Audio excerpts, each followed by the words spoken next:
We're not alone, and have for many, many years, even though, but at the time I went to the moon, it was the conventional wisdom, both in science and theology, that we were alone in the universe. We're just barely out of the trees, even though we think we're rather sophisticated. But I do like to tell the story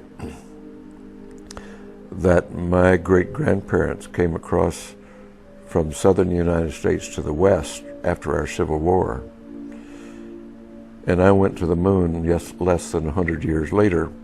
They came across in covered wagons. So from covered wagons to going to the moon in less than 100 years in our lifetime is a rather significant event. It tells us how primitive we have been until the modern era, and we're still rather primitive. Because of my openness to these things, I did have many of the old-timers in the military and in the intelligence community over the years wanting to get it off their chest before they passed away, allowed me to interview them and talk to them about it. And so my ideas became fairly well solidified in the fact we've been visited. We have to remember that right after World War II, the Army Air Force was separated and became the Air Force, a separate branch of service. And that the OSS, which was the Office of Special Services, was disbanded and eventually became the CIA. So that here was a major military organization and a major intelligence organization totally in disarray, new-founded, didn't know what they were doing after World War II, and not really reorganized yet. And as a result of that, the President Truman at that time convened a very high-level committee to examine this alien or UFO phenomenon. They did come to the conclusion that it was alien, and the military rightly came to the conclusion, if they're hostile, there's nothing we can do about it.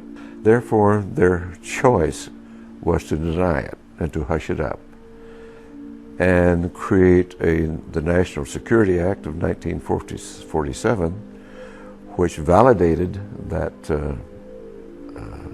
deception and covered it up and allowed the group to go underground, as it were. And we've been living with that now for 50 years. It is really the beginning of the whole cover-up, the entire denial of this phenomenon, and the addition of dismissal, disinformation, misinformation to cloak and to discourage investigation, to misinform. It's just been continuous for many, many years now. Eventually it came away from the fear, I believe, of not being able to protect and do their duty, to the notion of power and control, controlling the knowledge and the technology. And the group involved with that is still doing it. We have created our reality here, and we have created it right now rather badly, for it's not a sustainable reality. We have created, with our science and technology, instead of using it for the greater good, it's been captured by interest, greed, self-service, which is rife. And instead of using it, all of our technology and our brilliance and genius for greater good, we use it for self-service. And that's not going to work. It's important that we look at our civilization, our place in history, use our tools of science for greater understanding, to promote the greater good, and that's what it's all about.